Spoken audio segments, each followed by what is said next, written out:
Oh, hello, John. We're here again. I can't believe we have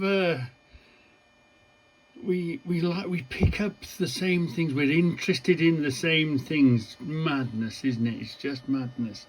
Anyway, look at this. It's isn't it one and the same? Parallel jaws. I'm going to put your film on after this and we'll have a look at the ballinator, but it's even got the same type of grip on the jaws, look, and it's got the same mechanism of those pieces going up and down, look, and it's folded tin, so it looks to me as if it is exactly the same. However, we have an however. You did mention that, yeah, some of them was used in the military. The military sort of used them. Let's get in close there. I don't know what the broad arrow means. It's military service. 1944 is the year. WSS, I don't know what the WSS is. But can you see, look, we'll have a look here.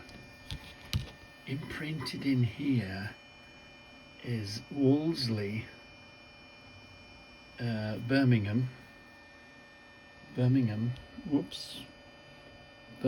England, and the maker is Wolseley, and the area it was made, this Witton, is like the area, Witton is an area in Birmingham which is pretty close to the Birmingham city centre. So my question is,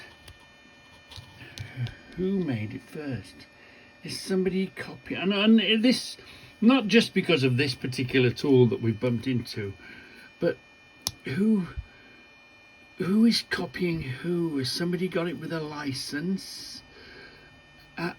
How very interesting and fascinating. And I think they are identical. They're the same to the grip around the side here. I think, except you've got a logo or something there on yours. But even this, and to be honest with you, the tip of this is broken, but even this grip in here is the same. And this mechanism is the same. I can't believe that we like the same thing and interested in the same thing, and yet look, did you see that a lot with tools? Did the same factories make it? Because there must be quite a bit of tooling, you know, to make this, actually, to turn that into that there with a little eye on the end. That must be, that's not a cheap tooling idea, is it? It'd be interesting to see how they made it, and this, and come up with that idea. How many what processes, you know, well, we start with this and then we do this with it and then we do that with it and we drill up a couple of holes in it and we put these rivets in it and we bend it and we heat it and we, you know, how many processes, how many workers would have had to have handled this? Obviously it would have come in as the raw material, yes, on the back of a truck, yeah, and obviously it would have been sheared, and possibly, I don't know, would have those jaws been made by another firm, or would have they made it there and then where they made them? Were they just put together as parts and stamped a name on, or did they make them on site in Witton? Isn't it fascinating? Isn't it amazing tools? And like today, you know, I think the same thing happens. One factory makes them and everybody puts their own name on them. Is that possibly? I don't know. But look at this. 1944. It's exactly the same, isn't it? It's the same damn thing, same pair of pliers. And so many so much distance apart. What's the explanation on it? Anyway, enough of me waffling on. Don't worry, I will be watching you at 7:30 on Friday. It's 7:30, it's Wednesday. I will be watching you at 7:30 on Friday and 7:30 on Monday, because you always come up with some fantastic, the things you bump into, tools and this, that and t'other. It's so fascinating that, you know, there's a huge ocean between where you live in America and where I live over here in the UK. And how did that all come about? Is somebody stealing somebody's idea? Was this made under license? Who, you know, it's so many. And how did this get over here? Or how did yours, maybe from over here, went over there? Who knows? Isn't it? We've just got history in our hands, haven't we? But yeah, John, I can't believe I was watching your film, as I do always. I sit waiting for it, and it's the same damn thing, isn't it? Does your print, extend into the inside of the handles? Is that a difference? Is there a difference, or is it exactly the same except for the print? I think there is something under that washer. There is something under there, isn't there? Let's look a bit closer. See, look, there is something under there. There's the England. There's the England is under there. I'm guessing it's just Witten Birmingham. I guess what's stamped there is the same as what's stamped here. Look, I'd say so anyway. Yeah. So anyway, if you want to know what the hell I'm rabbiting on about, I'll put John's film on now, hopefully with his permission. You know, I don't want the Americans suing me. I can't believe we like the same things and we pick up the same things. I don't know why. I just said yes to this. I don't even remember where it's come from. I just say, yep, I'll have that, yep. And I have a sneaky suspicion I've got another one somewhere, but I think this jaw has snapped off. I knew where this is because, of course, I keep it because of the broad arrow and the 1944. So I have a, you know, this is a bit more precious, but I'm sure I have got another one. Probably not got a broad arrow on it, and this is broken off somewhere. And I'll see if I can find that. So I've got this one, and I think I've got another, but it's damaged, snapped off somewhere somehow. Anyway, fantastic. I love watching Scoutcrafter, the stuff that and isn't it fascinating how much you get a pair of pliers and you take them for granted, don't you? You don't even think about them, but their similarities and over the distance and the history, you know, 1944.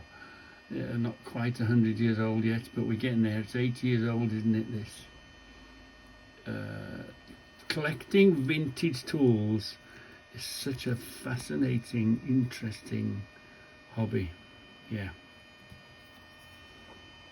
Okay, next up, yeah, let's watch Scoutcrafter and we'll go on to the other channel in a minute. So let's what started this all off, creation for this film. Now, I've done these before on the channel. You might have seen one or two. I've tackled this project before on the channel, but we've had a lot of new subscribers lately, and some of you may not have been familiar with these type of pliers, Bernards, and you know, they're always, everybody loves them. This particular set was sent to me by my good buddy Rick Centura in Connecticut. You know Rick, you see him sometimes. We go to Zagre. Rick is a former Marine, Vietnam era, and 80 years old, and Rick blows us away because guy never gets tired when we walk around. So again, thanks for this, Rick. But let me show you what this is. This is a Bernard parallel pliers, a tremendous history on here. Now, I don't want to do the history of this, you know, and give a 2-minute history because it doesn't do it justice. Now, there's a new channel, not super new, but I've been subscribed for a long time, and I wanted to give him a shout out. His title name is Ballinator, and he does a great job of doing we'll be seeing that in a minute. I'll be showing you that film. You know, we're all into tools. We all like tool history. This one, His channel, tools some of you, I'm history. sure, are subscribed already. But fantastic channel, Ballinator. And he has, which I will put in a link, a great history of the Bernard pliers, where they came, where they went, all the way from start to finish. And he, you know, I don't know anybody that does histories of tool companies as well as he does. So go over there, check him out. Ballinator. That's giving Debbie a challenge, I think. Now, let me just talk a little bit about these type of pliers and why you really want a pair of these in your shop. Now, these Bernard pliers, named after William Bernard, the inventor of these pliers, are an ingenious design. And what they are is a parallel plier. And what a parallel plier means, if you look at the jaws, most jaws of the pliers pivot on a pin and close like this, open and close, almost like a clamshell, okay? So when they close, they're parallel and they touch power at the tip, but any other time that you're closing them, they're not going to get a great flat purchase on your item, whereas this particular pliers does a great job in that. You can see how it opens and closes, and it stays parallel the whole time that it closes, and it'll give you a good grip. Also has the wire cutter here. These were two pieces of steel that were pinned in sheet metal handles, so they were inexpensive to make. They used them in the military. They came out with a fishing style that a lot of fishermen used. They had interesting jaws where they have a line, a groove going down the middle that gives you extra grip. Same jaws even, look. Our texture on the jaws, they're just fantastic. Anybody who has them loves them. Yeah, I love them. These are a little bit stiff. Now, let me tell you what I've had a bunch of these. I love them. Here's the thing. When you get them, do not take them apart. Okay, unless, and many times at the factory, these are torqued down so that they move, because they can't be too tight or else you won't get the movement. They're torqued down just to the right, and then they're peened over. If these nuts are still on there, do not undo them, which you can, but then you'll have to peen them over again. So just leave well enough alone. The best way to clean these have a nickel coating on them. Nickel is not a very durable coating like chrome was, and it did tend to flake or chip off. A fine wire brush goes over here, and lubrication, and that's all you need. And that's what we're going to do now. And then I'll show you what it looks like after. A fine wire brush.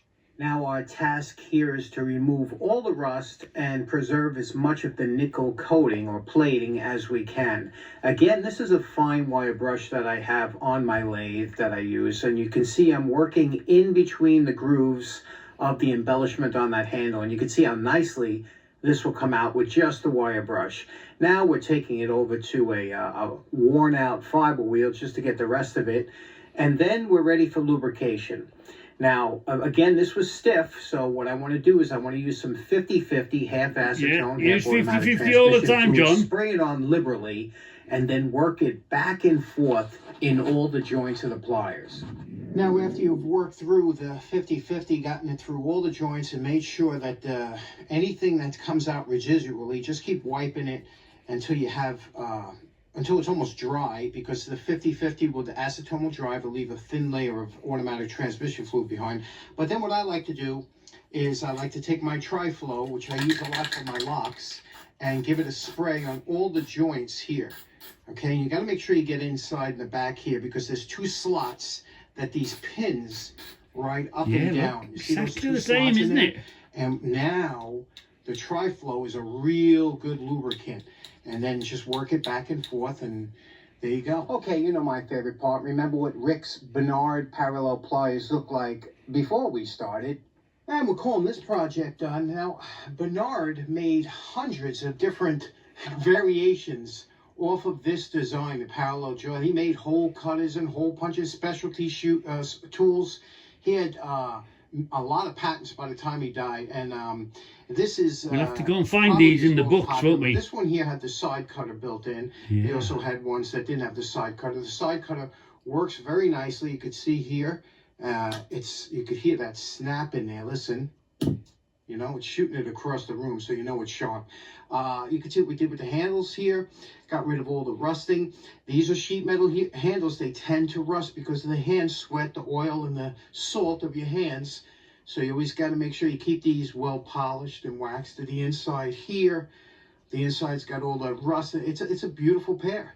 And you can use these. And let me show you where they really shine. Now here we are at the wire wheel. The wire wheel is a tool designed specifically to take small, unusual parts and fling them across your shop at lightning speed. Been there, got the t-shirt. Usually parts that are one of a kind, the harder they are to reproduce, the farther this wire wheel will throw them across the shop. And the reason is, a lot of times when we're talking about, you see now, again, this is a lineman's pliers, you see the angle there. When we put this part into the pliers, okay, now what happens is you don't want to squeeze too tight and then mar the finish that you're trying to keep, but you can see here that it's only gripping at the back because it's angled. It can't grip like is a fantastic does. So you see, explainer even with of some things. pressure, I'm able to move it like this, and that's what happens a lot of times. They get flinged out of the pliers. Whereas you can learn a lot by listening to Scoutcrafter. Parallel, you can see what happens when I push down here like this. That's gripping on the whole side. You get a much better purchase without damaging, without having to squeeze. You know, another tool that's good for working on the wire brush is the vice grip. However, the vice grip usually will damage the surface of whatever you're working with.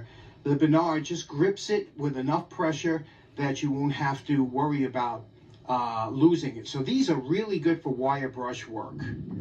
Okay, so in closing, thanks so much to Rick Centor for today's Bernard pliers. What a fantastic surprise that was. Also, make sure you check out Ballinator. I'll have a link in the description to his that's Bernard the next film we're going to see. Check out his Utica, Klein, and other tool history episodes. They're really good. And let me know if you have any good experiences with baby carriers. What's your thoughts on that? Oh, brilliant, yeah. Thanks so much for tuning in. Hope you have a great day. We'll see you again on Friday. Take care. See you Friday, John. Bye-bye. The William Schulhorn Company, the inventor William Bernard, as well as the Sargent Company. So we got 2 companies, 3 stories, 4 interconnected timelines. It's going to be pretty epic, so let's get into it. We'll start with Schulhorn.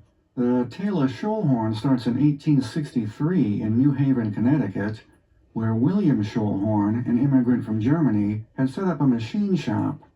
In 1870, the building his shop occupied suffered a boiler explosion.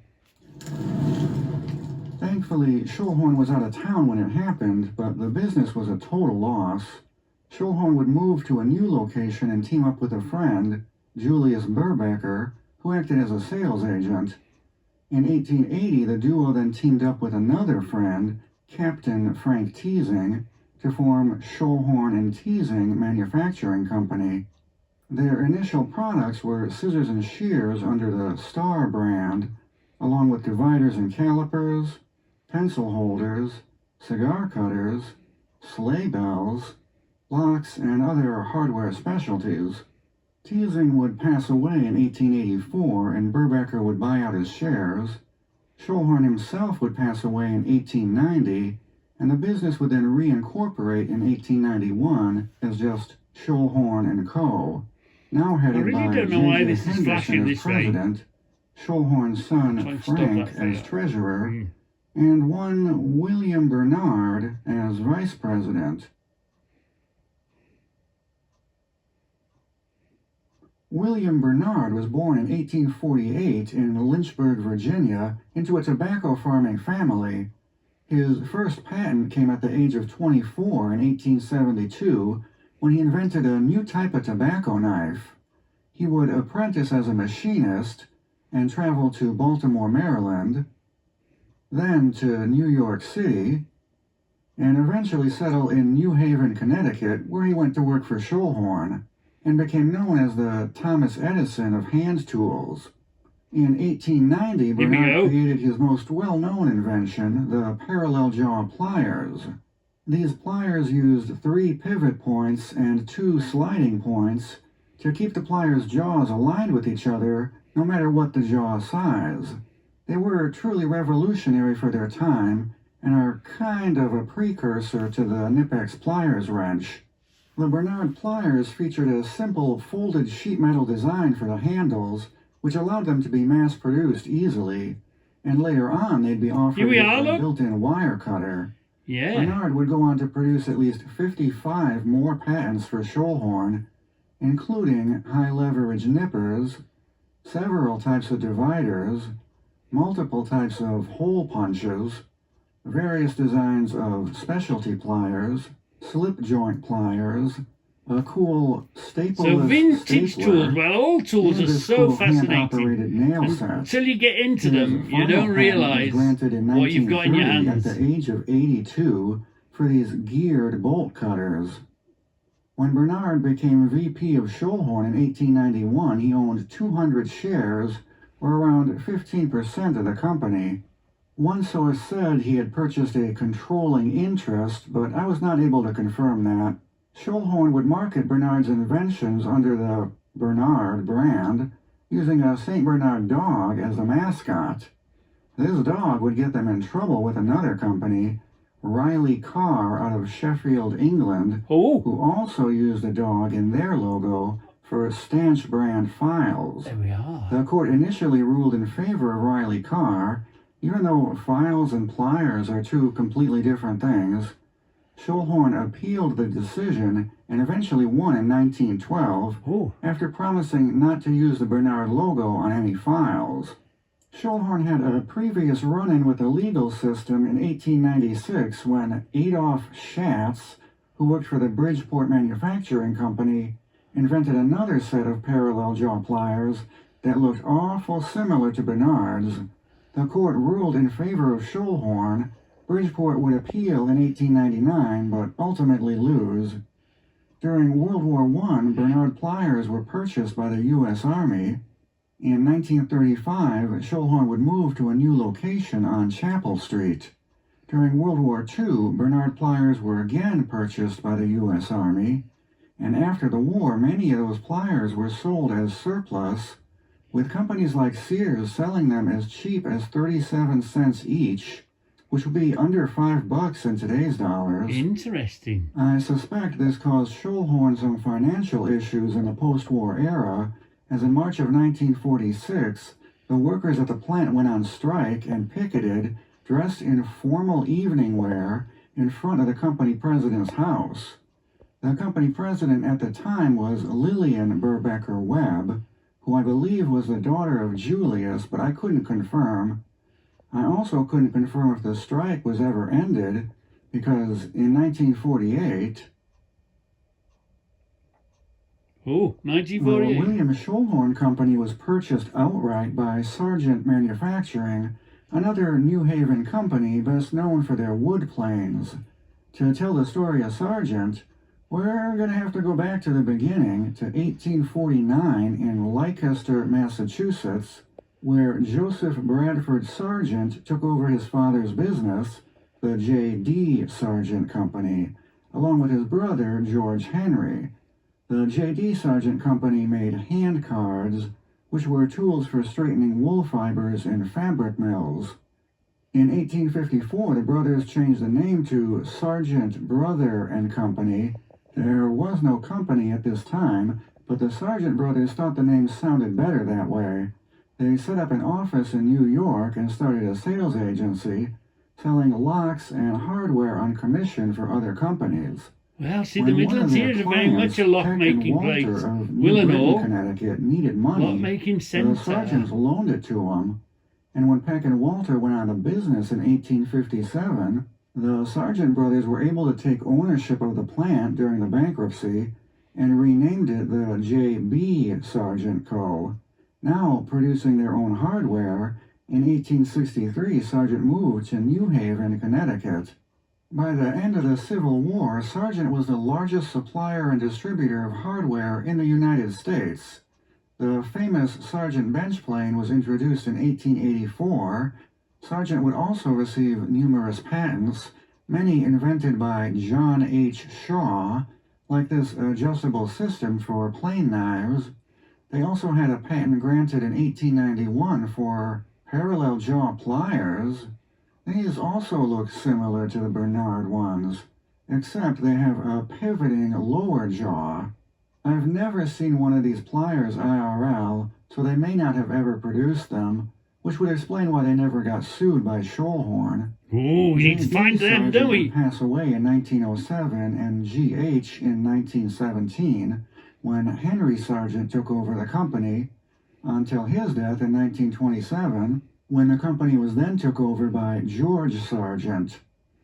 By 1927, Sargent was no longer selling products manufactured by others, and they were making all their own tools and hardware in-house. A lot of their success came due to another company, Stanley Works, who built a new factory in 1923 with non-union labor. This drew the attention of the United Brotherhood of Carpenters and Joiners, who initiated a boycott of Stanley planes and switched to using Sargent ones. The boycott lasted up through 1925 and resulted in a great increase in sales for Sargent. George Sargent was the last sergeant to head Sargent. When he passed away in 1936, he was replaced by Philip E. Barth. This gets us caught up to 1948 when Sargent bought out Schoellhorn. Sargent kept the manufacture of the Bernard pattern pliers going in the original Schoellhorn plant until 1967. Ooh. So where does ours come in at 1944? Most of Sargent's sales were coming from the locks and building hardware division and not from hand tools. So the company was split into two. The hardware portion was bought out by the Walter Kidder Company and renamed Sargent Manufacturing. Sargent Manufacturing would be purchased by Hansen Inc. in 1981, and then by Assa Abloy, a Swedish company, in 1989. This iteration of Sargent still exists today, making building and security hardware. But what about the hand tools? The hand tool division, including the Bernard pattern pliers, was purchased by Rostra Tool Company in 1987, and operations were moved to Branford, Connecticut. Rostra operated Sargent until 2014, when they were bought out by the Edeker Group, a private equity firm from Switzerland. So I guess that's the end of Schoellhorn, Bernard, and Sargent tools, huh? Nope. The U.S. division of Edeker rebranded as Elm City Tools in 2023, and they're still around, still making tools at the Branford plant, including many of the original Bernard pattern tools. Ooh. They even still make the 1890 design pliers. I was pleasantly surprised, as I've never seen these tools sold new anywhere. They are on Amazon, but at over $100. We need to look at the books, don't we? That's awful steep. I'm guessing they have a large government or corporate contracts driving sales. I found another company in the UK, Mwan Tools, that is also making the Bernard pliers. These are a little more affordable, and they even have ones with nylon jaws. It looks like Mwan was founded in 1944 by George Rippon, who bought up the remnants of the W.A. Hodgkins Company. I tried to find a connection between Hodgkins and Schoellhorn, but wasn't able to, so they might have just copied the patents after they expired. So that's the full story of Schoellhorn, Bernard, and Sargent tools. Tools are so interesting. I usually try and keep these videos under 10 minutes, but I didn't want to split this into 2 episodes with all the overlapping timelines. Let me know in the comments if there's anything I missed to the story, and check out the links in the video description for all my sources if you want to do your own research. Let's check out the books. Check out the channel memberships if you want to support the channel directly, and stay tuned for more tool lore episodes. Thanks everyone for watching. We need to know now, don't we? See you later. We need to know. Bye. Let's do a Reggie investigation. So how interesting is this? Look at this. We found the Bernard's patent cutting pliers with jaw in the book. Look, what sometimes you can see where the writing is on it. Look there, right? It's the very same things, aren't they? And here they are. Yeah, right. And we found them, always my first port of call. And they're in Birmingham. They are here, look, because they've been sold in a Birmingham company in 1910. Wow. Haven't you got an itch you want to scratch now, haven't you? This has started one hell of an itch that we need to scratch. Here they are in Birmingham for sale. Bernard's pliers. Wow. Why aren't they selling the one that we've got that's made in Winton?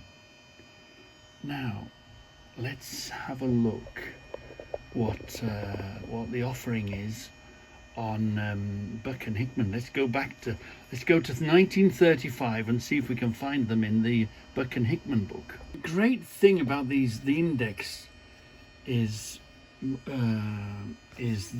not only index the tools, but they index the names. Bernard's. So let's have a look for Bernard's here now then. Hold on a minute. So here they are, look. We're in the Buck and Hickman. We're in 1930, I'll show you. And we've got Bernard's products, belt punch, cutting nippers, pliers. Oh, pliers. And we're in page 378. In 1930, Buck and Hickman's 378. Let's find 378. We found! Woo-hoo-hoo! Look at this! Look at this. Here they are, look, they are. The Bernard's patent pliers. Wow, in an English tool book. Yeah. Look at that. Wow. Now, isn't that interesting? That's the very same pair of pliers, aren't they? Yeah.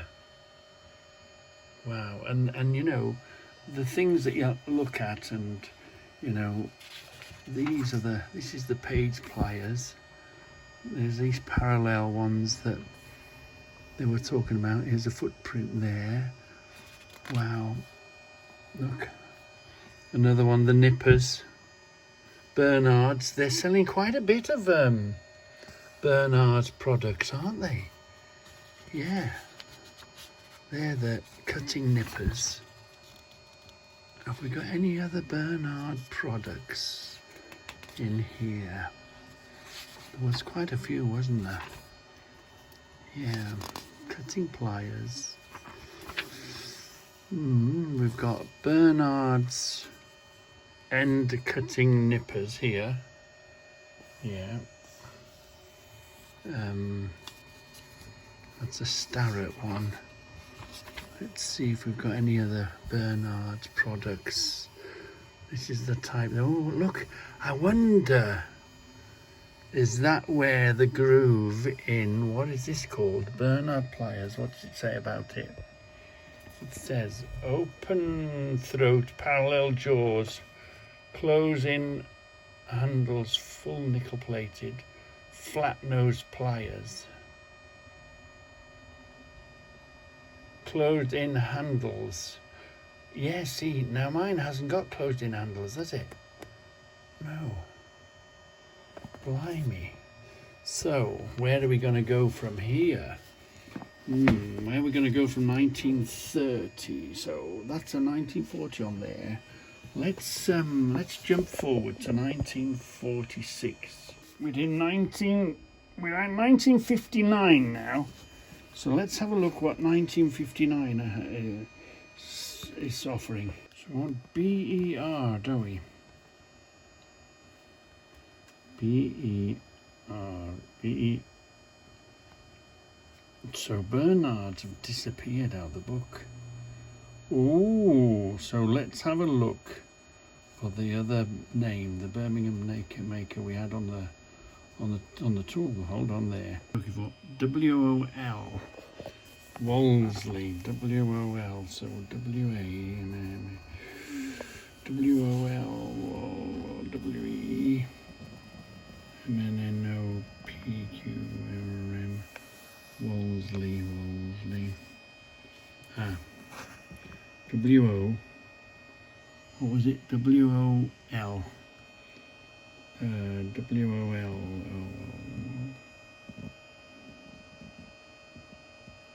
WOD,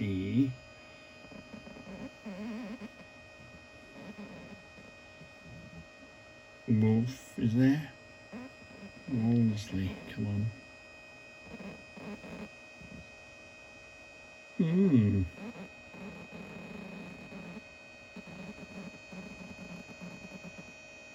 No. That's interesting. Let's dig a little further. I tell you what, let's internet Wolseley and see what we come up with. Let's go and get Debbie to look on the internet for us. 64. John Scoutcrafter, I know you've got one of these, and James from Time Flies in the Shop. You've got one of these as well, haven't you? So let's see. We're just trying to find. Oh, these toolbooks are fantastic to go through, but we're looking for pliers, aren't we? Pliers, but they were called cutters, weren't they?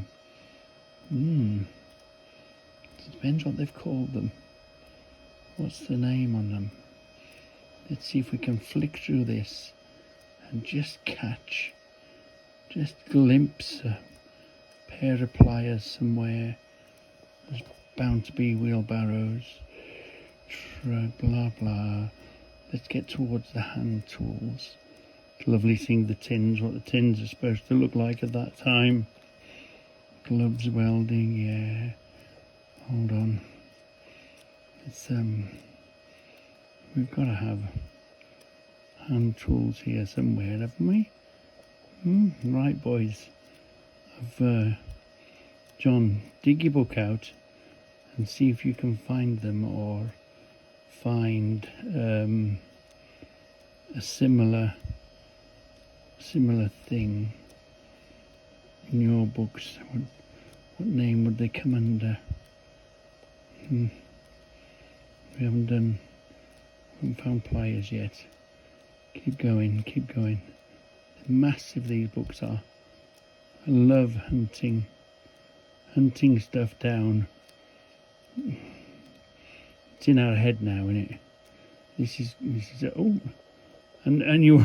I always get distracted. I go looking for one thing, and I happen to find something else. Then I go off on a tangent. Scissors, yeah.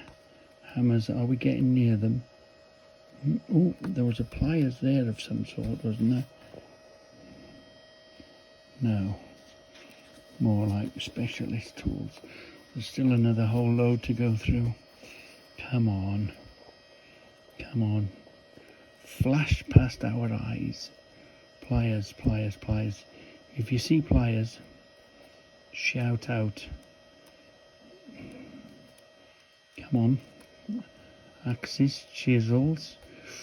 Screwdriver there. We gotta be near them. They've gotta be here somewhere, haven't they? They've gotta be. Hold on. They've gotta be here.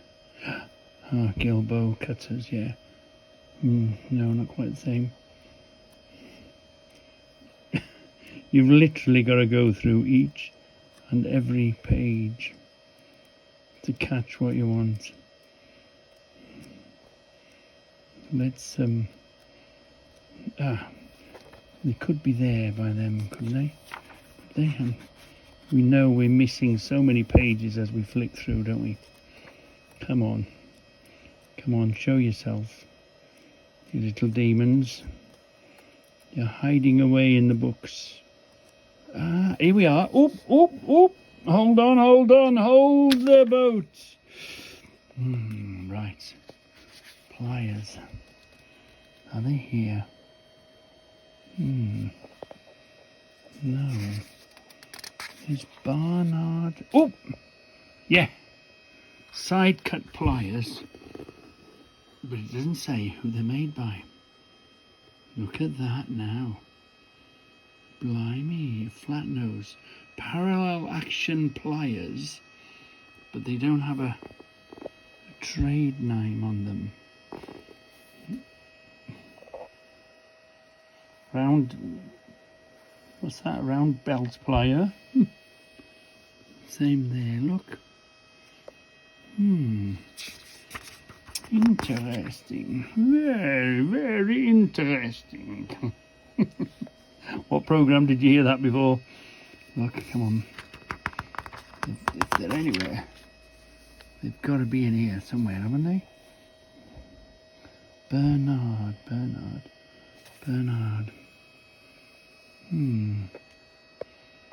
Well. Because obviously, you know, we're spanning a good time, so suppliers change, don't they? Yeah. They deal with different suppliers. Oh, in this one, records here. Blimey. Right then. So, they are here, but they're not branded. Not under a brand name of any sort, but the same damn thing, innit? The same thing. Except more like the ones we've got. They're ribbed on the inside. I think them Bernard ones have got a solid inside here, haven't they? Where these have got more like what I've got, which is the ribber inside. So, I wonder, where else are we going to lure? Where else are we going to search from here? So many books to search. Where are we going to go from here? Let's go on the internet and see what they say. We think we've found a whole nest of information. Let's try it. The Wolseley Motor Car. Oh, listen to this, see what you think. So, Wolseley Engineering Company of Witton, Birmingham. Frederick York Wolseley founded the Wolseley Sheep Shearing Machine Company Limited in Sydney, Australia. The company was one of the first to produce a mechanical sheep shearing machine. In 1889, after moving the company to Birmingham, England, Wolseley formed the Wolseley Sheep Shearing Machine Co. to further exploit his sheep shearing patents and other agricultural equipment, including the stationary engine. Herbert Austin became his works manager, and the two started to experiment in the manufacture of motor cars. In 1896, the company produced the first motor car, a brand which became one of the UK's most popular motor cars. In 1901, after producing almost 100 cars, the motor car and machine tool parts of the business were sold to Vickers, Sons and Maxine Limited as Wolseley Tool and Motor Car Company, which eventually became part of the Rover Group. Wolseley Sheep Shearing Machine Co. concentrated its efforts on the manufacture and marketing of its sheep shearing and other agricultural equipment. In 1905, 4 years later, Herbert Austin resigned from the Wolseley Tool and Motor Car Company. Wolseley Tool and Motor Car, I wonder. Taking some of his senior staff with him. His brother Harry also joined him in his new venture, having worked with him at Wolseley in Birmingham. He took over the old print works in Longbridge to form Oster Motor Company. In 1952, issue of shares by Wolseley Sheep Shearing Company was heavily subscribed. By 1956, the company had renamed Wolseley Engineering. In 1958, during the 1950s, Wolseley Engineering expanded to manufacture a successful range of electric fencing and motor cultivators. The company merged with George H. Hughes, another Birmingham-based business manufacturing wheels for prams and later wheels for industrial use, and was renamed Wolseley Hughes. In 1958, Wolseley Engineering was a private company, subsidiary of Wolseley Hughes. In 1961, manufacturers of sheep shearing and horse cattle clipping machines, electric fencing units, small cultivators and combines, petrol and paraffin engines, toilet clippers and aero engine components. In 1961, the maker of Mera tiller cultivator. Before 1965, Whitton Electronics was a subsidiary. Can't say that quick. In 1960s, acquired a number of heating and oil burning companies in rapid succession in the UK. A move into merchandising followed. I wonder if they had an army contract just to make these pliers, because the broad arrow is stamped in there at 1944. I wonder if they just had that contract. I want you to make X amount of these. Who knows? This company just goes on. It's got links to USA, Canada and Europe. Floated on the stock exchange in the 90s to 2000s. It expanded across to Europe, Netherlands, Switzerland, Ireland. And it's got to be, hold on, let me And zoom in in. 2017, it changed its name to Ferguson PLC. But then it's got to be the same Wolseley, as in Wolseley the car, do you think? Birmingham, England, in Whitton. Well, there can't be too Wow. many Wolsleys in Whitton. John, you didn't know that you'd open such a can of worms, would you? Tools are they're fascinating things, aren't they? Absolutely fascinating things. What's that called? They're here, they're on the old internet. 30 quid. Ooh, blimey, bonus. 1944 as well. Put Wolseley in, it comes up with Nipex pliers. Where's the pliers, Deb? Push that up a bit. No, Yeah. Pliers. Push that, yeah. Just, no, but that's Ruthenberg. yeah. Blimey.